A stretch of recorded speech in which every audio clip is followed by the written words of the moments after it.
Hello বন্ধুরা, আবার আমি চলে এসেছি রান্নাঘরে ইডলি রেসিপি নিয়ে। 2 বাটি আতপ চাল, 1 বাটি বিউলির ডাল আমি ভালো করে ধুয়ে নিয়েছি।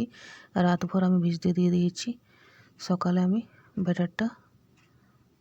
চালটা বেটে নিলাম। এই দেখুন, ব্যাটারটা আমি খুব ভালোভাবে ফেটে নিয়েছি।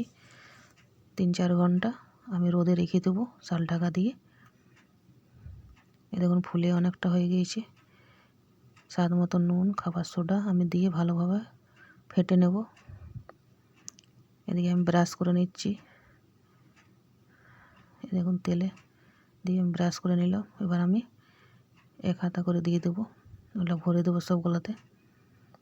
দিয়ে 15 মিনিট রাখতে হবে। 15 মিনিট আগুনে রাখতে গেলেই হয়ে যাবে, 10 থেকে 15। এই দেখুন, উঠিয়ে নিলাম। এই বেশি করে ব্যাটারটা কোনোটা চলে গিয়েছে, তো ওই জন্য বার হয়ে গিয়েছে। খুব সফট হয়েছে, খুব সুন্দর হয়েছে। এভাবে আমি চানার ডালটা ভেজে নিয়েছি, বাদাম ভেজে নিয়েছি, 4টা শুকনো লঙ্কা দিয়ে দিয়েছি। এটা মিক্সারে বেটে নেব। কড়াইতে তেল দিয়ে দিয়েছি, সরষের তেল। 2টো শুকনো লঙ্কা দিলাম, সরষা দিলাম, কারি পাতা দিয়ে দিলাম। দিয়ে আমি 2 রকম বানাবো, সাম্বারও বানাবো, চাটনিও বানাবো।